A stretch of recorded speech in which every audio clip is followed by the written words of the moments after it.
Makan kue itu, dasar istri mandul. Bikin satu kue saja tidak becus. Suamiku melempar potongan kue tart ke wajahku di depan seluruh keluarga besar. Tepat di pesta lamaran adik iparku, krim manis itu meleleh di pipiku. Ruangan hening seketika. Aku tidak menangis. Aku justru mengangkat ponsel, menelpon pihak gedung, lalu berkata pelan, "Batalkan semua." Mulai detik ini, mereka tertawa. Mereka pikir saya menggertak. Mereka lupa satu hal kecil. Seluruh pesta megah ini dibayar dari rekening perempuan mandul yang baru saja mereka injak-injak. Halo, sahabat kisah. Selamat datang kembali di kanal ini. Sebelum cerita dimulai, tekan tombol like dan subscribe. Lalu, tulis di kolom komentar kalian menonton dari kota mana. Dukungan kecil kalian sangat berarti supaya kanal ini terus bisa menghadirkan kisah-kisah penuh pelajaran hidup. Nama saya Renjana Wulandari. Usia saya 41 tahun. Bagi orang yang mengenal saya di dunia kerja, nama itu identik dengan satu hal, ketenangan. Saya seorang notaris. Saya juga diam-diam pemilik tunggal sebuah perusahaan properti keluarga yang sedang naik daun di Jakarta. Tapi malam itu, di bawah lampu kristal raksasa di aula sebuah hotel bintang 5 kawasan Kuningan, saya merasa seperti pajangan mahal yang tidak punya arti apa-apa. Saya berdiri dengan gaun satin biru tua, anggun, dingin, sempurna di mata orang luar. Di tangan saya ada segelas air yang sudah lama menghangat. Mata saya menatap panggung di ujung ruangan. Di sana, Vania, adik ipar saya, tersenyum lebar dengan gaun bertabur mutiara. Di sampingnya, berdiri seorang pria muda berwajah kaku, seperti patung yang dipaksa berdiri di tempat yang salah. Saya menarik napas perlahan. Ada sesak yang merayap di dada. Sesak itu bukan iri. Saya tidak iri pada kebahagiaan siapapun. Sesak itu adalah lelah. Lelah yang sangat dalam. Sebab seluruh biaya pesta ini mulai dari sewa aula, dekorasi, bunga impor, gaun pengantin, sampai souvenir berlapis perak untuk ratusan tamu. Berasal dari satu sumber tunggal, rekening pribadi saya. Perusahaan itu saya bangun dengan keringat dan air mata. Jauh sebelum saya mengenal suami saya. Uang bukan masalah saya. Yang mengganjal hati saya adalah cara keluarga suami menerima semua kemewahan ini. Mereka menerimanya seperti hak yang memang sudah seharusnya jatuh ke tangan mereka, tanpa satu kata terima kasih. Mereka menampung aliran uang saya dengan tangan terbuka, lalu memperlakukan saya seperti orang asing di lingkaran mereka sendiri. Renjana, pesta ini benar-benar menaikkan derajat keluarga kita di mata para kolega. Sebuah suara berat menyapa dari belakang. Saya menoleh sedikit. Gilang, suami saya, sudah berdiri di samping saya. Ia mengenakan setelan jas hitam mahal. Tentu saja dibeli dengan kartu kredit utama. Wajahnya penuh kebanggaan yang menurut saya berlebihan. Senyumnya begitu lebar, seolah dialah yang memeras keringat siang malam untuk membiayai semua ini. Vania sangat beruntung punya kakak ipar seperti kamu. Mas, kata saya. Atau lebih tepatnya, ia beruntung karena saya bersedia melunasi semua tagihan vendor tanpa banyak bertanya. Suara saya tenang, hampir tanpa riak. Ekspresi Gilang langsung berubah. Senyum bangganya memudar. Ia menatap saya dengan tatapan merendahkan yang sudah saya kenal bertahun-tahun. Tatapan yang selalu muncul setiap kali ego laki-lakinya tersentil oleh kenyataan bahwa istrinya jauh lebih berkuasa secara finansial. Jangan mulai lagi, Renjana, bisiknya menekan. Ini hari bahagia adik kandungku. Jangan kamu rusak dengan hitung-hitungan materi. Lagi pula, semua kekayaan yang kamu punya sekarang juga bagian dari berkah pernikahan kita. Saya hanya tersenyum tipis. Sebuah senyum yang menyimpan kegetiran di lubuk hati paling dalam. Berkah pernikahan, katanya. Perusahaan properti itu berkembang karena strategi saya, bukan karena kehadirannya. Gilang masuk ketika fondasi bisnis sudah kokoh. Ia menikmati mobil mewah, jabatan direktur bayangan yang tidak punya fungsi nyata, dan tunjangan bulanan yang besar. Namun di depan publik, ia selalu berlagak seolah dirinya lah otak di balik kesuksesan kami. Dari kejauhan, Ibu Sukma, ibu mertua saya, berjalan mendekat dengan langkah yang dibuat-buat. Perempuan parubaya itu mengenakan kebaya beludru dengan perhiasan emas berlebihan di leher dan jemarinya. Ia menyapa setiap tamu dengan lambaian tangan, seperti ratu yang sedang mengitari kerajaannya sendiri. Ketika matanya menangkap sosok saya di sudut, sorot matanya langsung berubah dingin. "Gilang, kenapa istrimu malah berdiri di pojok?" Banyak kolega ingin menyapa di dekat panggung. "Ayah dari mempelai pria sedang mencarimu sejak tadi," ujar Ibu Sukma. Sengaja mengeraskan suara agar terdengar tamu penting di dekat kami. "Saya ke sana sekarang, Bu," jawab Gilang patuh.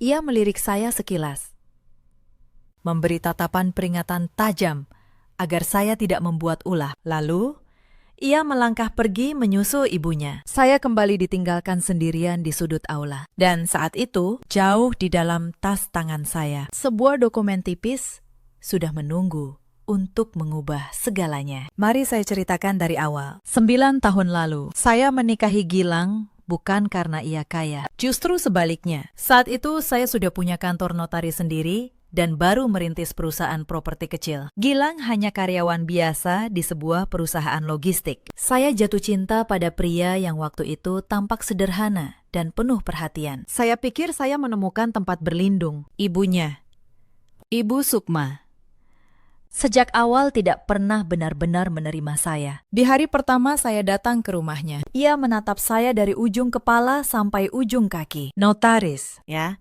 Perempuan yang terlalu sibuk dengan karir biasanya lupa cara mengurus suami, katanya waktu itu, sambil menyodorkan teh yang sudah dingin. Saya menelan kalimat itu. Saya pikir seiring waktu, ia akan melihat ketulusan saya. Saya salah besar. Waktu hanya membuat tuntutannya semakin besar. Tahun pertama pernikahan, perusahaan properti saya mulai berkembang pesat. Sebuah proyek perumahan di Bintaro terjual habis dalam 3 bulan. Uang mulai mengalir deras. Dan bersamaan dengan itu, keluarga Gilang mulai berdatangan. Awalnya hanya pinjaman kecil. Ibu Sukma butuh biaya renovasi rumah kampung di Jawa Tengah. Saya berikan. Saya pikir itu wajar sebagai menantu. Lalu pinjaman itu tidak pernah berhenti, berganti wujud menjadi modal usaha Vania yang selalu gagal. Biaya gaya hidup, sampai cicilan mobil atas nama Gilang. Tidak ada 1 rupiah pun yang pernah kembali. Dan tidak ada 1 kata terima kasih pun yang pernah saya dengar. 9 tahun, saya hitung diam-diam di sebuah buku catatan pribadi. Total uang yang mengalir keluar dari rekening saya untuk keluarga itu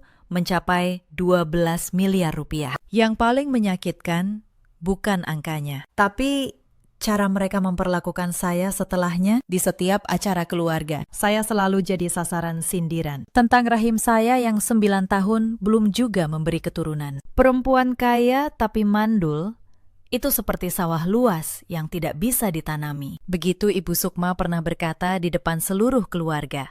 Saat halal bihalal lebaran tahun lalu, Gilang hanya diam.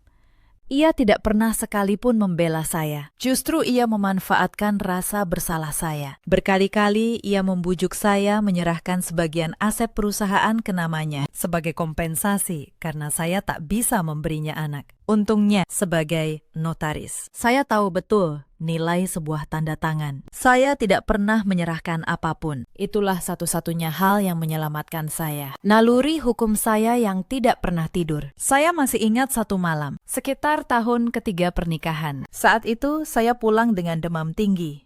Setelah seharian mengurus penutupan sebuah proyek besar di Serpong. Saya berharap ada secangkir teh hangat menunggu di rumah. Yang saya temukan justru ruang tamu penuh kerabat Gilang yang sedang berpesta. "Renjana, kebetulan kamu pulang," sambut Ibu Sukma tanpa menanyakan kondisi saya. "Tagihan catering arisan keluarga belum dibayar. Tolong transfer sekarang, ya. Mumpung kamu sudah di sini," saya menatap wajah-wajah itu satu persatu. Tidak ada satupun yang bertanya kenapa saya pucat. Malam itu, saya tetap mentransfer uangnya. Lalu saya masuk ke kamar, menelan obat penurun demam sendirian, dan menangis dalam diam. Esoknya, tidak ada yang ingat. Bagi mereka, saya hanya sumur yang harus terus mengeluarkan air. Ada pula peristiwa yang sampai sekarang masih terasa pahit. Ulang tahun pernikahan kami yang kelima. Saya menyiapkan makan malam sederhana, hanya berdua.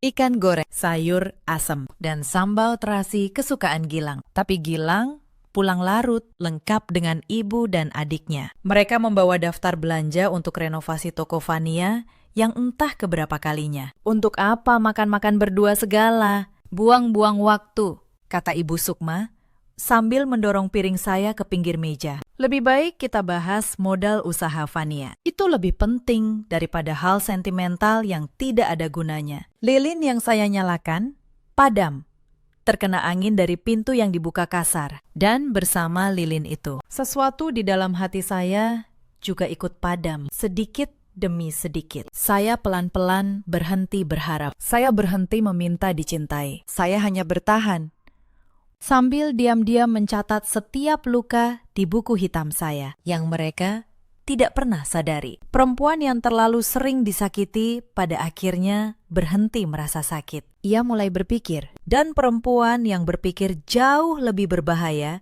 daripada perempuan yang menangis. Titik balik dimulai 6 bulan lalu. Saat itu saya pulang larut dari kantor dan tidak sengaja mendengar percakapan di ruang tamu. Suara Gilang dan ibunya. Pelan tapi jelas. Mereka tidak tahu saya sudah berdiri di balik pintu. Bu, sampai kapan kita harus berpura-pura sayang sama dia? Kata Gilang. Aku capek pura-pura jadi suami baik. Sabar. Nak, jawab Ibu Sukma. Pelan-pelan pindahkan aset perusahaan ke namamu. Kalau semua sudah di tangan kita, perempuan itu tinggal kita ceraikan. Dia mandul. Tidak ada yang akan membelanya. Jantung saya berhenti sejenak. Kaki saya nyaris lemas. Tapi saya tidak berteriak. Saya tidak menangis di depan pintu itu. Saya justru mundur perlahan, masuk ke kamar mandi, lalu menatap wajah saya sendiri di cermin. Malam itu, sesuatu di dalam diri saya berubah. Amarah saya tidak meledak. Ia mengkristal, menjadi sesuatu yang lebih dingin dan lebih tajam dari pisau. Sepanjang malam itu, saya tidak bisa tidur. Saya duduk di ruang kerja saya, menatap deretan sertifikat dan akta yang tersimpan di brankas. 9 tahun. Saya menghitung kembali semua yang telah saya berikan. Bukan hanya uang, tapi waktu, harga diri, dan air mata. Saya teringat wajah ibu saya yang sudah meninggal. Beliau dulu selalu berkata, perempuan boleh lembut, tapi tidak boleh bodoh. Boleh memaafkan, tapi tidak boleh membiarkan dirinya diinjak terus-menerus. Malam itu, saya berjanji pada diri sendiri. Saya akan keluar dari pernikahan ini bukan sebagai korban yang menangis, tapi sebagai perempuan yang berdiri tegak dengan semua yang menjadi haknya tetap utuh di tangannya. Untuk itu, saya butuh bukti. Bukan asumsi, bukan dugaan. Bukti yang kuat, yang tidak bisa mereka bantah di depan siapapun. Esok paginya, saya menghubungi satu-satunya orang yang saya percaya. Asisten pribadi sekaligus tangan kanan saya. Lestari. Lestari. Saya butuh kamu menyiapkan sesuatu. Diam-diam. Tidak boleh ada satu orang pun di keluarga suami saya yang tahu, kata saya di telepon. Siap. Bu Renjana, apa yang harus saya siapkan? Jawabnya. Kita akan melakukan sebuah tes, ujar saya. Saya ingin tahu wajah asli mereka sebelum saya memutuskan langkah terakhir. Rencana saya sederhana, tapi kejam dalam kejujurannya. Saya akan berpura-pura bangkrut. Insiden pertama dimulai seminggu kemudian. Saya pulang ke rumah dengan wajah pucat, lalu berkata pada Gilang bahwa perusahaan properti sedang dalam masalah besar. Mas, ada proyek yang gagal. Bank menarik pinjaman. Aku terlilit hutang besar, kata saya. Sengaja membuat suara saya bergetar. Sebentar lagi mungkin semua aset kita disita. Wajah Gilang seketika berubah. Bukan kekhawatiran yang muncul, melainkan kepanikan. Maksudmu apa, Renjana? Berapa banyak yang hilang? Tanyanya cepat. Tanpa sedikit pun bertanya, apakah saya baik-baik saja? Hampir semuanya. Mas, mungkin yang tersisa hanya cukup untuk hidup sederhana beberapa bulan, jawab saya lirih. Malam itu juga, ia tidak menanyakan kabar saya. Ia justru sibuk menelpon ibunya di kamar, dengan pintu tertutup rapat. Dan saat itu, ia tak tahu. Semua yang ia ucapkan sedang saya catat. Insiden kedua datang 2 hari berikutnya. Sikap Ibu Sukma berubah drastis. Tidak ada lagi panggilan untuk datang ke acara keluarga. Tidak ada lagi basa-basi manis di telepon. Yang ada hanya satu pesan singkat masuk ke ponsel saya. Kalau memang sudah tidak punya uang, jangan harap bisa terus jadi bagian dari keluarga ini. Keluarga kami tidak butuh beban. Saya membaca pesan itu dengan tenang. Lalu saya simpan baik-baik. Bukti pertama sudah di tangan saya. Insiden ketiga terjadi di dapur rumah kami sendiri. Suatu sore, Vania datang tanpa permisi, membawa koper besar. Mbak, mulai sekarang aku mau tinggal di sini dulu. Katanya enteng. Tapi karena Mbak sudah bangkrut, ya Mbak yang masak dan beres-beres. Anggap saja bayar utang budi, karena selama ini numpang kaya dari keluarga kami. Saya menahan diri untuk tidak tertawa. Numpang kaya dari keluarga mereka. Dunia benar-benar terbalik. Baik. Vania, jawab saya pelan. Saya memakai celemek, lalu mulai memasak sambil tersenyum dalam hati. Mereka pikir mereka sedang menginjak saya, padahal mereka sedang menggali kubur mereka sendiri. Hari-hari berikutnya, perlakuan mereka semakin tidak masuk akal. Vania memperlakukan rumah saya seperti hotel pribadi. Setiap pagi ia menyodorkan daftar permintaan. Sarapan harus lengkap. Pakaiannya harus saya cuci dan setrika. Bahkan ia menyuruh saya membersihkan kamar mandi yang ia gunakan. Mbak, ini bagian sudut masih kotor. Ulangi.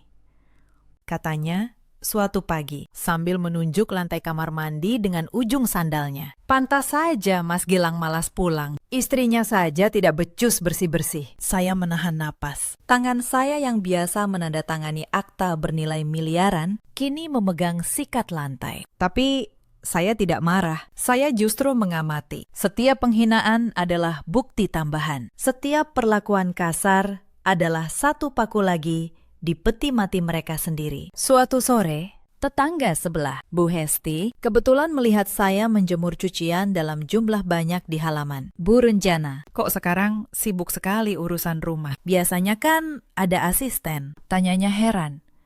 Sebelum saya menjawab, Ibu Sukma menyahut dari teras dengan suara keras. Maklum, Bu, sekarang dia sudah jatuh miskin. Sudah sepantasnya dia tahu diri dan kerja. Setelah sekian lama numpang hidup di keluarga kami. Bu Hesti menatap saya dengan iba. Saya hanya tersenyum dan melanjutkan menjemur. Biarkan mereka membangun cerita mereka sendiri. Kebenaran akan datang pada waktunya. Dan ia akan datang dengan sangat keras. Puncak penghinaan Vania terjadi sehari sebelum pesta lamarannya. Ia menggelar acara coba gaun di rumah, mengundang teman-temannya. Di depan teman-temannya yang berdandan mewah, Vania memanggil saya dengan nada memerintah. Mbak, tolong bawakan minuman untuk tamu-tamuku. Dan jangan lupa sambil jalan.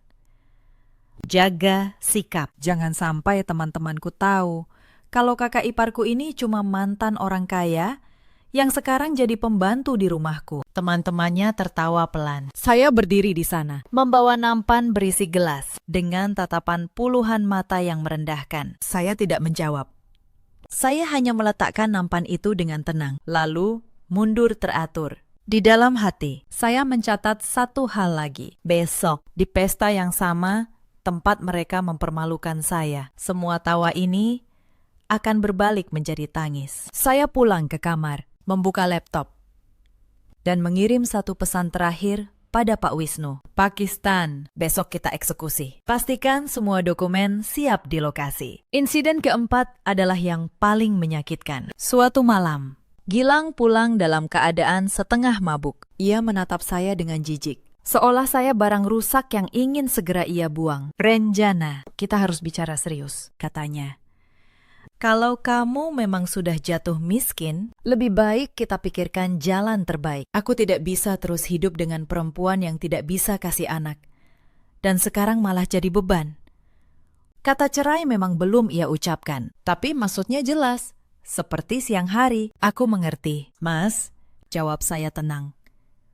Di dalam hati, lonceng terakhir baru saja berbunyi. Di tengah semua kepura-puraan itu, ada satu orang yang diam-diam memihak saya. Mbak Asih, mantan asisten rumah tangga yang dulu Ibu Sukma pecat karena dianggap terlalu dekat dengan saya. Suatu hari, Mbak Asih menghubungi saya. Bu Renjana, Maaf, saya lancang.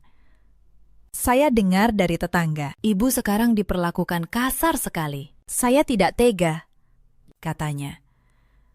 Dulu ibu satu-satunya yang memperlakukan saya seperti manusia di rumah itu. Hati saya hangat untuk pertama kalinya dalam berbulan-bulan. Terima kasih, Mbak Asih. Tapi Mbak tenang saja, semua sudah saya rencanakan. Kalau ibu butuh saksi, saya siap. Kata Mbak Asih, mantap. Saya tahu banyak hal yang mereka lakukan di belakang ibu. Saya pernah mendengar sendiri Ibu Sukma dan Nona Vania merencanakan ini sejak lama.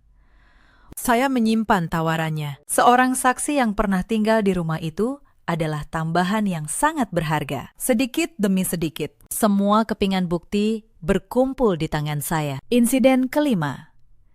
Mereka mulai bergerak ke aset. Ibu Sukma datang ke rumah, membawa map berisi surat-surat. Renjana, daripada semua disita bank. Lebih baik kamu tanda tangani surat ini. Aset rumah dan beberapa sertifikat akan kami amankan atas nama Gilang. Demi kebaikanmu juga, katanya manis. Untuk pertama kalinya dalam berbulan-bulan, saya melihat surat itu sekilas. Sebuah akta pengalihan hak. Mereka ingin saya menyerahkan sertifikat-sertifikat properti ke nama Gilang. Mumpung saya sedang lemah. Inilah jebakan yang mereka rancang selama bertahun-tahun. Dan mereka pikir, hari ini saya akan jatuh ke dalamnya. Boleh saya pelajari dulu? Bu, besok saya tanda tangani, kata saya. Jangan lama-lama. Bank tidak menunggu, sahut Ibu Sukma. Saya mengangguk. Malam itu, saya menelpon Lestari dan pengacara pribadi saya. Pak Wisnu, insiden ke-6 adalah saat saya menyiapkan senjata. Yang mereka tidak tahu, sertifikat-sertifikat yang ingin mereka rebut, itu tidak pernah benar-benar bisa dialihkan semudah itu. Sebagai notaris, sejak awal pernikahan, saya sudah membuat struktur kepemilikan yang berlapis. Seluruh aset inti perusahaan properti berada di bawah sebuah badan usaha yang sahamnya 100% atas nama saya pribadi. Lebih dari itu, ada satu akta yang tidak pernah saya ceritakan pada siapapun. Sebuah perjanjian pisah harta yang sah, yang saya buat dan saya daftarkan diam-diam di tahun kedua pernikahan. Justru ketika saya mulai curiga, Pak Wisnu memeriksa ulang semua dokumen. Bu Renjana, secara hukum, suami ibu tidak punya hak sedikit pun atas aset perusahaan. Bahkan tunjangan yang selama ini ia terima bisa kita klasifikasikan sebagai pemberian, bukan kepemilikan, katanya. Bagus, jawab saya. Sekarang siapkan dua hal, akta kepemilikan asli dan dokumentasi semua transfer yang pernah saya berikan ke keluarga itu selama 9 tahun. Malam itu, di ruang kerja saya yang sunyi, saya dan Pak Wisnu menyusun strategi seperti dua orang yang sedang menyiapkan sidang. Ada satu hal lagi, Bu, kata Pak Wisnu. Surat pengalihan hak yang mereka minta, ibu tanda tangani. Kalau ibu tanda tangani versi mereka, itu jebakan. Tapi kita bisa balik keadaan. Saya menatapnya. Maksud Anda, kita buat akta tandingan. Jelasnya. Saya akan menyiapkan satu dokumen resmi yang dicatatkan secara sah, yang menegaskan kembali bahwa seluruh aset adalah milik pribadi ibu di bawah perjanjian pisah harta. Kita daftarkan 2 hari sebelum pesta. Jadi ketika mereka mengira sudah merebut semuanya, secara hukum, justru posisi ibu yang semakin kuat. Saya tersenyum tipis. Sebagai notaris, saya mengerti betul kekuatan dari selembar kertas yang dibuat dengan benar. Lakukan, kata saya. Dan pastikan ada salinan tersertifikasi. Saya ingin malam itu, ketika saya membuka map, tidak ada satu celah hukum pun yang bisa mereka pakai untuk melawan. Keesokan harinya, saya datang ke rumah dengan map yang Ibu Sukma berikan. Saya menyerahkannya kembali dengan wajah pasrah yang sempurna. Bu, ini suratnya. Saya akan tanda tangani sesuai permintaan Ibu, kata saya. Sengaja membuat suara saya bergetar. Mata Ibu Sukma berbinar. Ia tidak tahu. Surat yang saya kembalikan itu sengaja saya biarkan kosong di bagian penting. Sementara akta tandingan yang sebenarnya sudah aman, tersimpan di kantor Pak Wisnu. Nah, begitu dong. Akhirnya kamu tahu diri juga, kata Ibu Sukma puas. Ia bahkan tidak repot-repot membaca ulang surat itu. Keserakahan telah membutakan kehati-hatiannya. Tidak puas dengan itu, Ibu Sukma menatap jari manis saya. Di sana masih melingkar cincin kawin saya, sebentuk berlian kecil, yang dulu saya beli dengan uang saya sendiri. Cincin itu masih bagus. Kalau kamu memang sudah miskin, jual saja.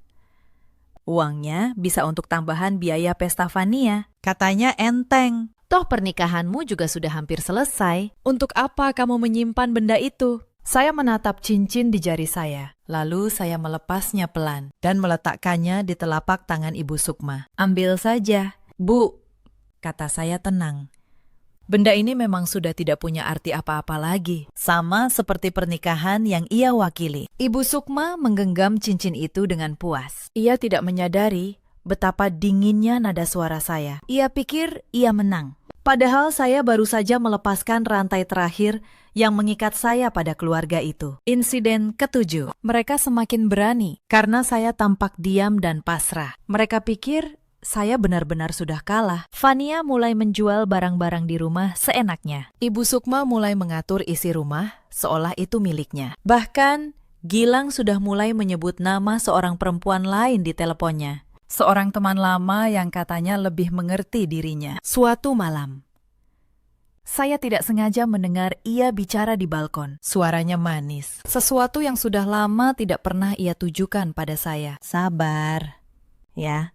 Sebentar lagi aku bebas dari perempuan mandul itu, katanya pelan di telepon. Begitu hartanya beres pindah, aku ceraikan dia. Lalu kita mulai hidup baru. Aku sudah muak pura-pura sayang. Saya berdiri di balik tirai, mendengar setiap kata. Amehnya, hati saya tidak lagi hancur. Yang saya rasakan justru kelegaan. Sebab kalimat itu adalah konfirmasi terakhir. Saya tidak sedang membayangkan kejahatan mereka. Kejahatan itu nyata, dan saya punya hak penuh untuk membalasnya. Saya melihat semua itu. Saya merekam semua itu. Dan saya tetap diam sampai waktu yang tepat. Keberanian mereka memuncak pada suatu malam minggu. Gilang membawa perempuan itu ke rumah, tepat di ruang makan kami. Namanya Ratih.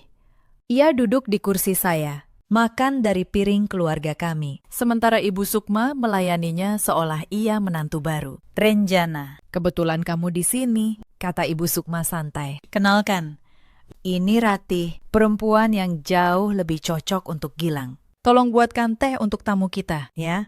Kamu kan sekarang sudah biasa bekerja. Saya menatap mereka semua. Gilang yang tersenyum bangga. Vania yang menyeringai. Ratih yang menatap saya dengan sorot mata penuh kemenangan. Mereka pikir mereka sedang mempermalukan saya di rumah saya sendiri. Mereka tidak tahu. Setiap detik penghinaan ini sedang terekam dengan rapi. Tentu. Bu, jawab saya tenang. Saya membuatkan teh itu. Saya bahkan tersenyum sopan pada Ratih. Di dalam hati, saya berkata pada diri sendiri, nikmatilah kursi itu, Ratih. Sebentar lagi, kau akan tahu siapa pemilik sebenarnya dari meja yang sedang kau duduki ini. Malam itu, sebelum tidur, saya membuka kembali buku hitam catatan saya. Saya menulis baris terakhir. Cukup. Babak ini akan saya tutup di pesta Vania. Insiden ke-8 adalah undangan pesta lamaran Vania. Di tengah semua drama kebangkrutan saya, ternyata Vania akan menikah. Dan inilah ironi terbesarnya. Mereka tetap meminta saya membayar seluruh biaya pesta megah itu. Renjana, aku tahu kamu sedang susah, kata Ibu Sukma. Tapi ini acara penting keluarga. Kamu pasti masih punya sisa simpanan, kan? Anggap ini pengabdian terakhirmu sebelum kamu tahu diri dan pergi dari keluarga ini. Pengabdian terakhir. Kata-kata itu hampir membuat saya tertawa keras. Mereka pikir saya bangkrut, tapi tetap memerah saya untuk pesta ratusan juta. Logika mereka sudah dibutakan oleh keserakahan. Baik, Bu, akan saya urus pestanya, jawab saya tenang. Dan benar, saya membayar semuanya dari rekening yang mereka kira sudah kosong. Sebab kebangkrutan itu tidak pernah nyata. Ia hanya umpan. Dan mereka semua sudah menggigitnya bulat-bulat saat saya mengurus pembayaran vendor. Pemilik gedung sempat heran. Bu, Ini kontrak atas nama ibu pribadi. Tapi kenapa keluarga mempelai memperlakukan ibu seperti, maaf, seperti panitia bayaran? Tanyanya pelan. Saya hanya tersenyum. Tidak apa-apa, Pakistan. Sebentar lagi semua orang akan tahu siapa yang sebenarnya menggerakkan acara ini. Pemilik gedung itu. Tanpa ia sadari, kelak menjadi salah satu saksi penting. Ia melihat dengan mata kepalanya sendiri bahwa seluruh biaya dari awal sampai akhir hanya berasal dari satu nama saya. Saya bahkan menyiapkan rincian pembayaran itu dalam sebuah dokumen tersendiri. Setiap rupiah, setiap vendor, setiap tanda terima. Sebab saya tahu di pengadilan nanti, angka tidak pernah berbohong. Insiden ke-9 terjadi tepat di malam pesta. Beberapa jam sebelum saya berdiri di sudut aula dengan gaun biru tua itu. Lestari mengirim pesan terakhir ke ponsel saya. Bu, semua sudah siap. Akta asli, rekaman, bukti transfer, dan Pak Wisnu menunggu di luar gedung. Tinggal menunggu aba-aba ibu. Saya membaca pesan itu, lalu memasukkan ponsel ke tas tangan. Saya menatap pantulan diri saya di kaca lift hotel. Perempuan di cermin itu bukan lagi Renjana yang menangis di kamar mandi 6 bulan lalu. Ia tenang, tegak, dan matanya dingin seperti es. Saya merapikan gaun satin biru tua saya. Saya tahu, beberapa jam ke depan, hidup banyak orang akan berubah selamanya, termasuk hidup saya. Selama 9 tahun, saya hidup di bawah bayang-bayang rasa bersalah yang mereka tanamkan. Malam ini, bayang-bayang itu akan saya robek dengan tangan saya sendiri. Dan insiden terakhir yang menjadi pemicu segalanya adalah lemparan kue itu. Saat Gilang, di puncak kesombongannya, melempar kue tart ke wajah saya di depan seluruh keluarga, sambil meneriakkan kata, "Istri mandul!" Ia pikir ia sedang mempermalukan saya. Ia tidak tahu. Ia baru saja menekan tombol yang meledakkan seluruh hidupnya sendiri. Mari saya kembalikan ke momen tepat sebelum kue itu melayang. Malam itu di aula, suasana begitu megah. Ratusan tamu memenuhi ruangan. Lampu kristal berkilau, musik mengalun lembut. Dan keluarga Gilang tampil bagaikan bangsawan di hadapan para kolega. Saya berdiri di sudut, mengamati semuanya dengan tenang. Di tas tangan saya, ponsel bergetar pelan. Pesan dari Lestari masuk. Pak Wisnu sudah di lobi. Bu, semua dokumen siap. Saya membalas dengan satu kata. Tunggu aba-aba. Lalu Gilang mendekat, dalam keadaan sedikit mabuk oleh anggur dan kesombongan. Ia menarik saya ke tengah keramaian, ingin memamerkan pada para tamu bahwa istrinya yang katanya sudah jatuh miskin pun masih bisa ia atur sesuka hati. Lihat ini. Semuanya,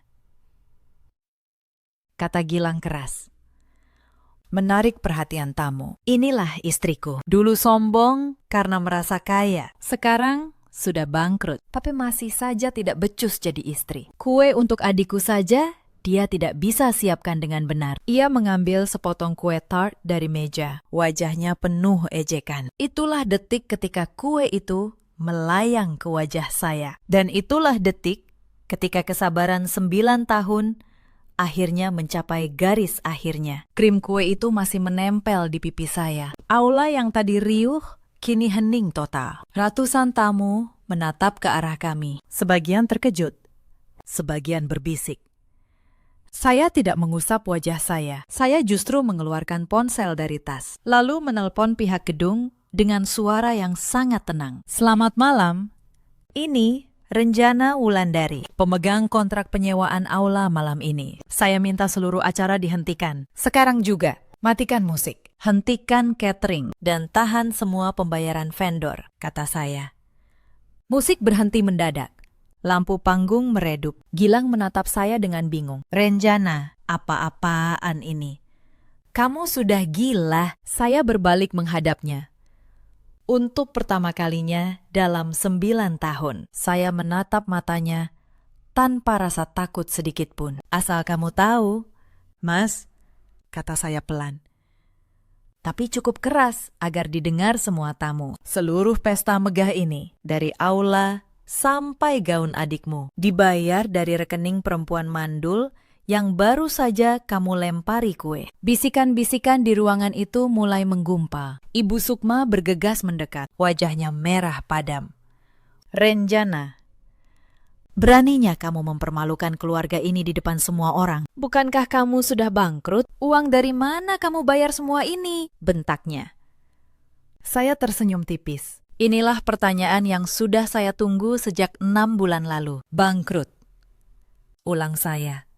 Ibu, saya tidak pernah bangkrut. Itu hanya ujian. Saya ingin tahu siapa yang sebenarnya sedang berdiri di samping saya dan siapa yang hanya menempel pada uang saya. Saya mengangkat tangan, memberi isyarat ke arah pintu aula. Pintu terbuka dan Lestari masuk membawa sebuah map tebal berwarna biru. Di belakangnya, Pak Wisnu, pengacara saya, melangkah dengan tenang. Dan hasil ujian itu sangat memuaskan. Lanjut saya.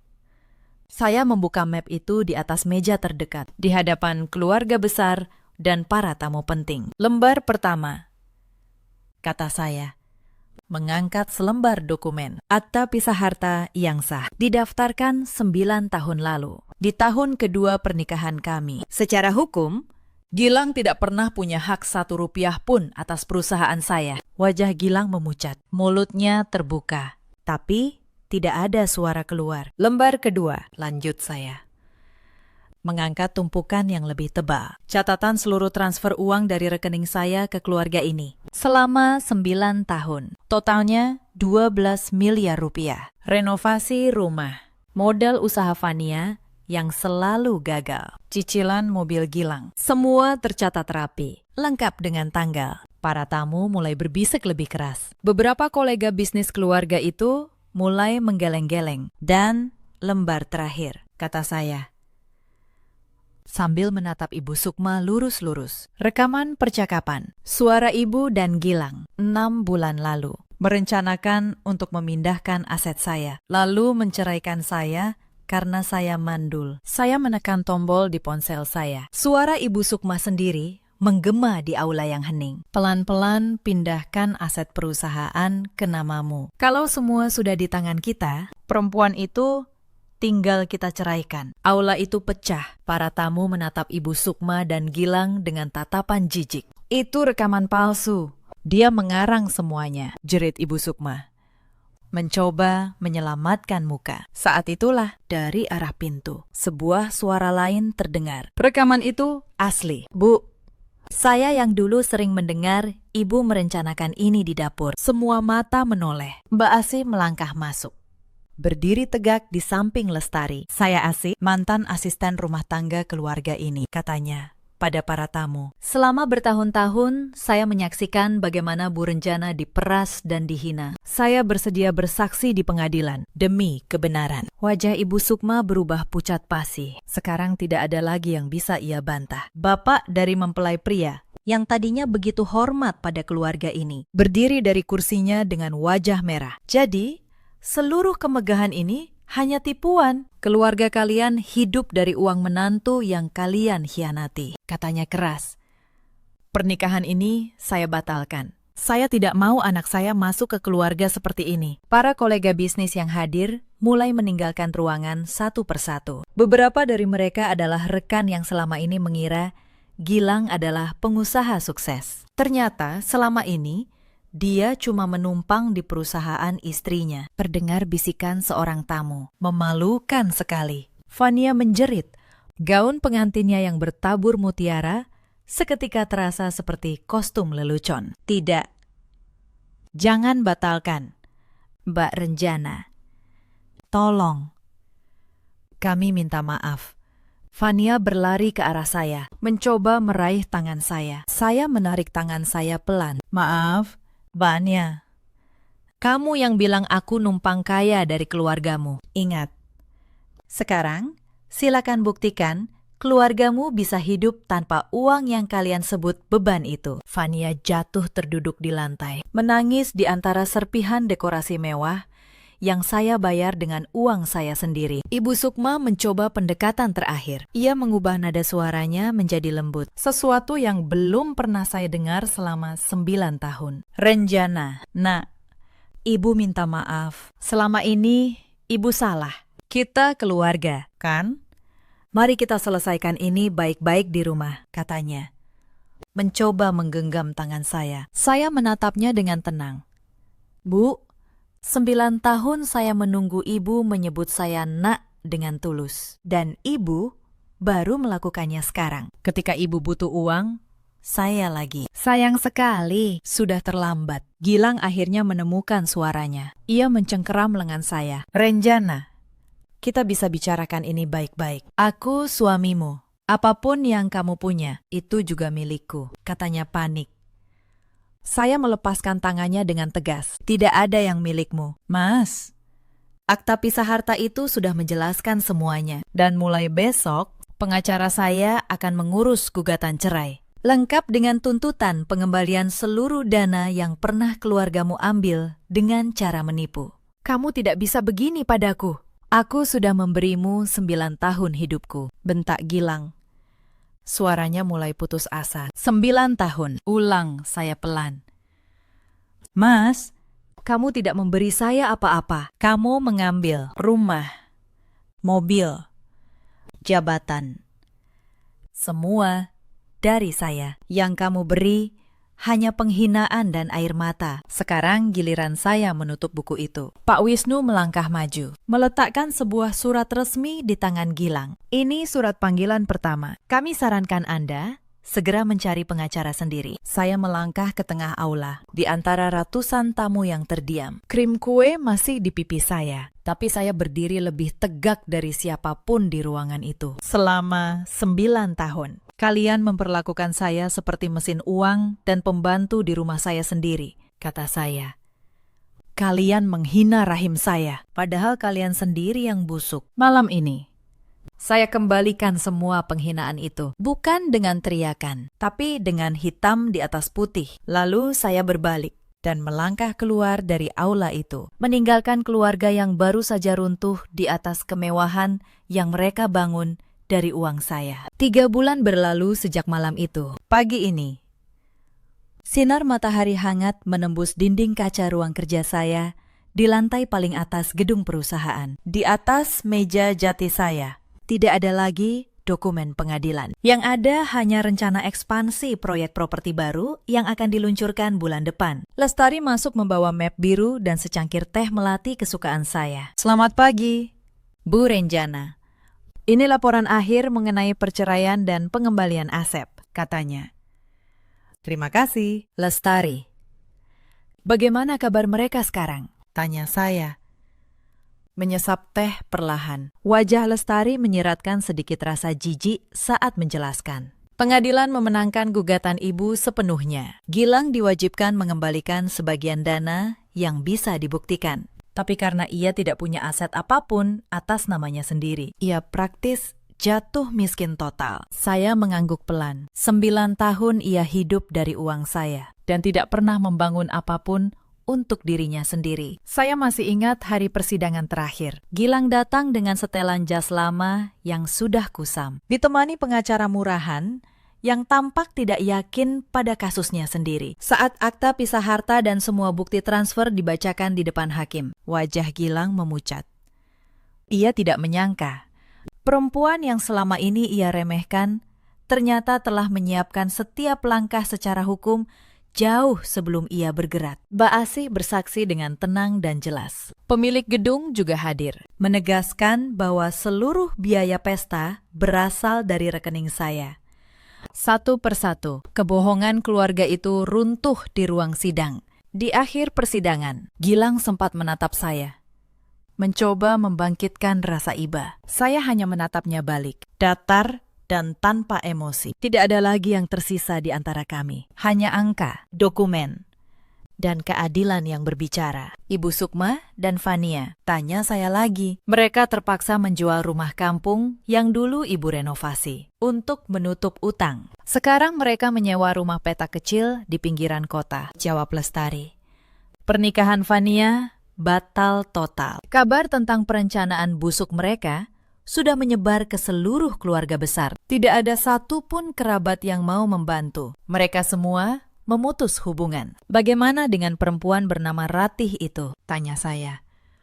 Sekedar ingin tahu. Lestari tersenyum tipis. Ratih menghilang begitu tahu Gilang tidak punya apa-apa. Bu, ternyata ia juga hanya tertarik pada uang yang ia kira milik Gilang. Sekarang, Gilang benar-benar sendirian. Saya mengangguk pelan.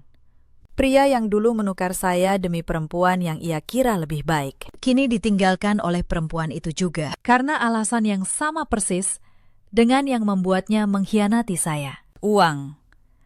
Roda kehidupan memang selalu berputar. Dan kali ini, ia berputar tepat di atas kepala mereka. Saya menatap keluar jendela. Kota terbentang luas di bawah. Kendaraan bergerak kecil menuju tujuan masing-masing. Saya tidak merasakan kemenangan yang meluap-luap. Yang saya rasakan hanya ketenangan. Biarkan mereka menjalani takdir yang mereka tanam sendiri. Lestari, kata saya. Mulai minggu ini, hentikan semua pengawasan. Mereka sudah tidak punya kekuatan apapun untuk menyentuh hidup saya. Baik, Bu, jawab Lestari. Lalu melangkah keluar dengan pelan. Saya berdiri, berjalan mendekati dinding kaca besar. Saya menarik napas dalam-dalam, merasakan udara segar memenuhi dada dengan kekuatan yang baru. Selama bertahun-tahun, saya pikir kekuatan seorang perempuan ada pada kesabarannya menahan sakit. Saya salah. Kekuatan sejati justru ada pada keberaniannya untuk berhenti menahan dan mulai bertindak. Saya tidak membalas mereka dengan kebencian yang membabi buta. Saya membalas mereka dengan ketenangan, dengan dokumen, dengan kebenaran yang sah di mata hukum. Itulah balas dendam paling elegan yang bisa dilakukan seorang perempuan yang tahu nilai dirinya. Cerita ini mengajarkan satu hal. Jangan pernah menukar harga diri dengan kasih sayang yang palsu. Dan jangan pernah meremehkan ketenangan seorang perempuan yang sedang menghitung diam-diam. Di luar sana, ada banyak perempuan seperti saya dulu. Perempuan yang menafkahi seluruh keluarga suami, tapi tetap diperlakukan seperti orang asing dan dihina karena hal yang bukan kesalahannya. Ada juga banyak suami seperti Gilang, laki-laki yang menumpang pada kerja keras istrinya, lalu berlagak seolah dialah penyangga rumah tangga. Dan ada pula para ibu mertua yang lupa bahwa tangan yang selama ini mereka injak adalah tangan yang selama ini memberi mereka makan. Mereka memanen apa yang mereka tanam. Keserakahan dan kebohongan selama 9 tahun. Akhirnya mengantar mereka ke dasar jurang yang mereka gali sendiri. Sementara saya akhirnya bebas. Rahim saya sehat. Bisnis saya berkembang pesat. Dan jiwa saya sepenuhnya terlepas dari jerat kepalsuan. Dalam hidup, kita selalu punya pilihan. Memilih bertahan dalam penghinaan. Atau memilih berdiri dan menutup babak yang kelam. Bagaimana menurut kalian? Apakah yang saya lakukan sudah benar? Ceritakan kisah dan pendapat kalian di kolom komentar. Terima kasih sudah menemani sampai akhir. Sampai jumpa di kisah berikutnya. Kate, jangan tempel ke engine.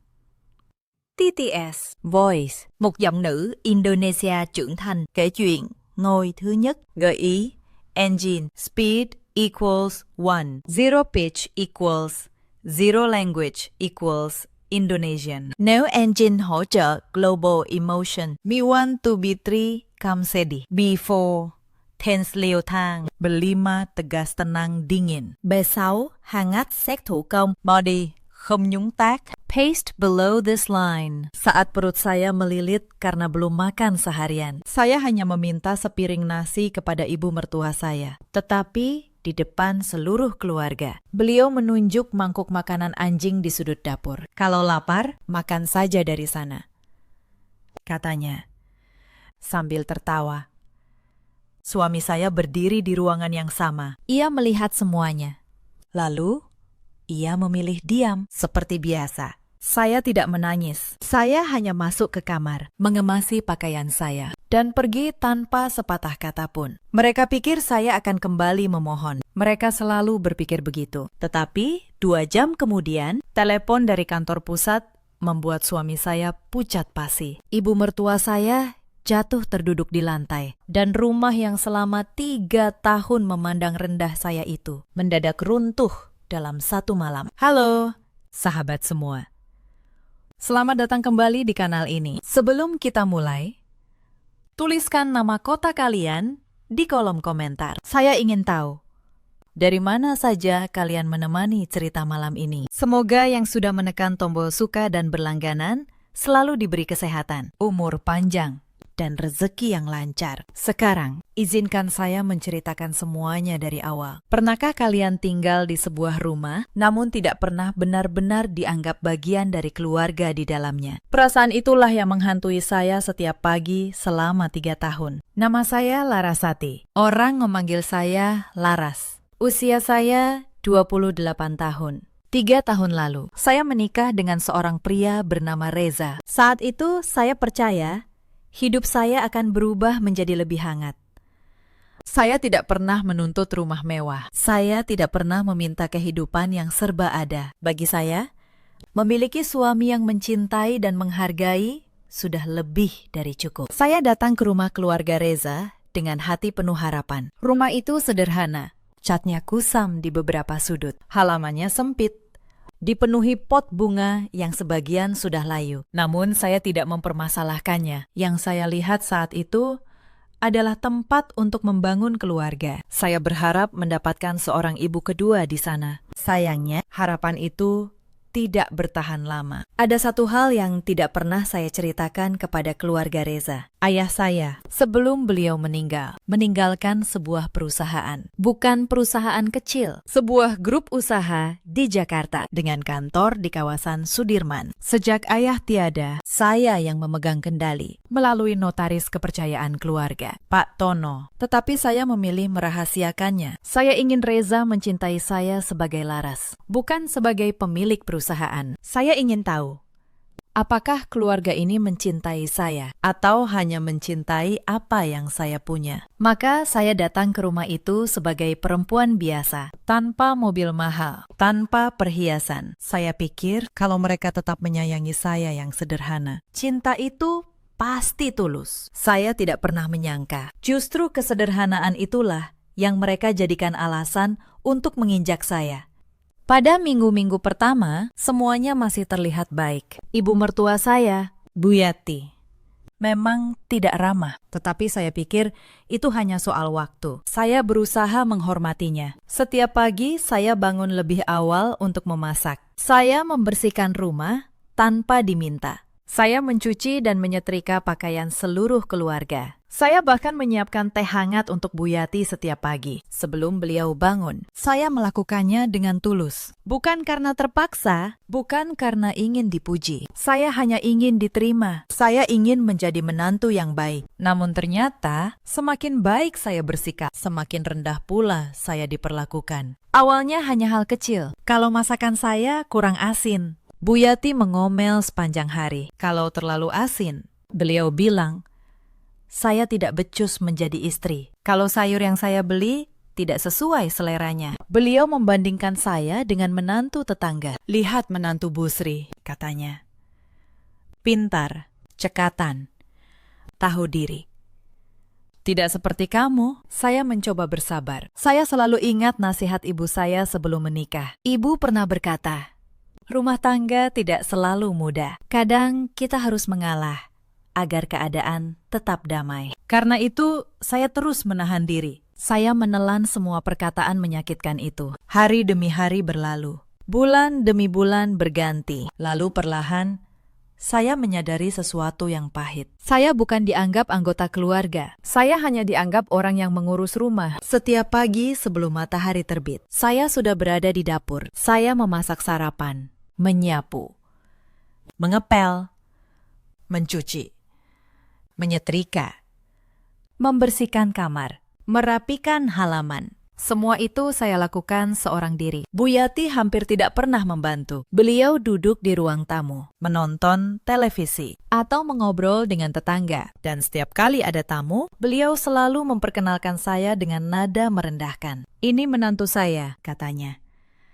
Untung ada dia, jadi saya tidak perlu cari pembantu. Lalu para tetangga itu tertawa. Dan saya hanya bisa tersenyum, menahan perih di dada. Reza ada di sana. selalu ada di sana. Tetapi ia tidak pernah membela saya saat saya menatapnya. Ia membuang muka, seolah pura-pura tidak mendengar. Malam itu, untuk pertama kalinya saya bertanya pada diri sendiri, apa salah saya? Saya menikahi Reza karena ia dulu terlihat lembut saat kami berkenalan. Ia pria yang sopan. Ia mendengarkan saya. Ia menghormati saya, tetapi setelah masuk ke rumah ibunya, ia berubah menjadi orang lain. Di hadapan Bu Yati, ia seperti anak kecil yang takut mengecewakan ibunya. Apapun yang dikatakan Bu Yati, ia mengiyakan. Bahkan ketika itu menyakiti saya pernah mencoba berbicara dengannya. Mas, saya capek diperlakukan seperti pembantu di rumah ini, kata saya pelan. Suatu malam, Reza menghela napas. Sudahlah, Laras. Ibu sudah tua, kita yang harus mengalah. Selalu begitu. Saya yang harus mengalah. Saya yang harus diam. Tidak pernah sekalipun ia berkata, Bu, jangan begitu pada istri saya. Tidak pernah sekalipun ia berdiri di samping saya. Dan saya yang begitu mencintainya. Terus menelan semuanya. Demi cinta yang saya kira masih ada. Saya masih ingat awal pernikahan kami, saat semuanya masih terasa manis. Reza pernah berjanji akan selalu melindungi saya. Ia berkata, apapun yang terjadi, ia akan berdiri di pihak saya. Saya percaya. Saya menyerahkan seluruh hati saya pada janji itu. Tetapi janji itu perlahan berkarat, seperti besi yang dibiarkan di luar terlalu lama. Setiap kali saya membutuhkannya, ia menghilang di balik kata mengalah. Setiap kali ibunya menyakiti saya, ia bersembunyi di balik kata, ibu sudah tua. Saya mulai bertanya-tanya, apakah pria yang dulu berjanji itu masih ada, atau sudah lama hilang ditelan ketakutannya sendiri. Saya tahu, saya sebenarnya punya pilihan. Saya bukan perempuan yang tidak punya apa-apa, tetapi saya memilih bertahan, bukan karena lemah. Karena saya masih berharap, suatu hari, ia akan berubah. Harapan itu ternyata adalah penjara yang saya bangun sendiri. Ada satu orang di rumah itu yang membuat hari-hari saya semakin berat. Wulan, adik ipar saya, adik perempuan Reza, usianya 24 tahun. Ia belum bekerja, belum menikah, dan menghabiskan hari hanya untuk bermain ponsel. Wulan tidak pernah menyukai saya sejak awal. Setiap kali ada masalah kecil, ia selalu mencari cara untuk menyalahkan saya. Suatu hari, uang belanja di dapur berkurang 200.000 rupiah. Wulan langsung berteriak di depan Bu Yati. Bu, uangnya hilang. Pasti diambil Mbak Laras. Siapa lagi yang setiap hari di dapur? Saya terkejut. Saya tidak pernah menyentuh uang itu untuk diri saya sendiri. Saya tidak mengambilnya, kata saya. Mungkin terselip atau salah hitung. Tetapi Bu Yati tidak mau mendengar. Beliau menatap saya dengan jijik. Sudah saya duga. Orang yang datang tanpa membawa apa-apa memang begitu. Tangannya panjang. Kata-kata itu menusuk saya lebih dalam daripada pisau. Malam itu, uang yang katanya hilang ternyata ditemukan. Wulan sendiri yang lupa. Ia memakainya untuk membeli pulsa. Tetapi tidak ada yang meminta maaf. Tidak, Wulan. Tidak, Bu Yati. Tidak juga, Reza. Tuduhan itu menguap begitu saja. Seakan-akan harga diri saya tidak pernah penting. Ada satu kejadian lagi yang membuat hati saya semakin dingin. Suatu sore, Bu Yati mengadakan arisan di rumah. Para ibu tetangga datang berkumpul. Di antara mereka, ada seorang perempuan yang ternyata teman lama saya semasa kuliah dulu. Namanya Dinda. Dinda terkejut melihat saya. Laras, kamu di sini. Kamu menantu Bu Yati. Belum sempat saya menjawab. Bu Yati sudah menyela. Iya, ini menantu saya. Untung saja mau dia. Perempuan yang tidak punya apa-apa. Saya kasihan. Makanya saya terima di rumah ini. Wajah Dinda berubah bingung. Ia tahu latar belakang keluarga saya dulu, walau tidak tahu rinciannya. Tetapi Laras kan, Dinda hendak berkata sesuatu. Saya menatapnya dan dengan halus menggelengkan kepala. Saya tidak ingin rahasia saya terbongkar di sana. Dinda mengerti. Ia menahan kata-katanya. Bu Yati melanjutkan dengan bangga. Sekarang dia yang urus semua di rumah. Lumayan. hemat ongkos pembantu. Para ibu tertawa. Dan saya berdiri di sana, melayani teh untuk mereka semua, sambil menahan rasa perih yang sudah terlalu sering saya rasakan. Saat para tamu pulang, Dinda sempat berbisik pada saya, "Laras, kamu kenapa diam saja? Ini bukan kamu yang dulu." Saya hanya tersenyum tipis. "Suatu hari, kamu akan mengerti, Din," kata saya pelan. Malam itu, kalimat Dinda terus terngiang di kepala saya. "Ini bukan kamu yang dulu." Iya benar. Selama 3 tahun, saya kehilangan diri saya sendiri demi sebuah keluarga yang tidak pernah menganggap saya ada. Ada satu malam yang membuat saya benar-benar melihat siapa Reza sebenarnya. Malam itu, ada tamu penting datang ke rumah. Rekan bisnis ayah mertua saya dulu. Saya menyiapkan makan malam dengan sangat hati-hati. Saya ingin semuanya sempurna. Tetapi saat menyajikan sup, tangan saya sedikit gemetar karena lelah. Dan beberapa tetes sup tumpah di taplak meja. Bu Yati langsung meledak di depan tamu. "Lihat, begini ini menantu saya, ceroboh. Tidak becus. Memalukan keluarga." Saya meminta maaf. Buru-buru membersihkan tumpahan itu. Lalu saya menatap Reza, berharap kali ini, di depan tamu, ia akan membela saya. Tetapi Reza justru ikut berkata, "Iya, Bu, maafkan dia. Laras memang masih harus banyak belajar." Kata-kata itu dari mulut suami saya sendiri lebih menyakitkan daripada seluruh hinaan Bu Yati. Suami saya, orang yang seharusnya melindungi saya, justru berdiri di pihak yang menghancurkan saya. Malam itu, saya menyadari sesuatu yang pahit. Saya bukan hanya kehilangan rasa hormat dari keluarga ini. Saya sudah lama kehilangan suami saya. Mungkin sejak hari pertama kami menginjak rumah ini. Ada satu hari yang membuat luka saya semakin dalam. Hari itu, keluarga besar Reza datang berkumpul di rumah. Ada paman, bibi, sepupu, dan anak-anak mereka. Lebih dari 20 orang memenuhi rumah kecil itu. Bu Yati menyambut mereka dengan bangga, seolah ingin menunjukkan bahwa keluarganya hidup berkecukupan. Dan saya, seperti biasa, ditempatkan di dapur. Sejak pagi, saya memasak untuk 20 orang. Nasi, ayam, sayur, sambal. Semuanya saya siapkan sendiri. Tidak ada yang menawarkan bantuan. Tidak ada yang bertanya, apakah saya lelah? Para tamu makan, tertawa, mengobrol di ruang tamu. Sementara saya berdiri di dapur dengan keringat membasahi punggung. Salah seorang bibi sempat masuk ke dapur dan melihat saya. "Ini siapa?" tanyanya pada Bu Yati yang kebetulan lewat. "Oh, itu menantu saya," jawab Bu Yati ringan. "Lumayan. Bisa dipakai untuk masak-masak. Tidak perlu bayar pembantu." Para tamu di belakangnya tertawa.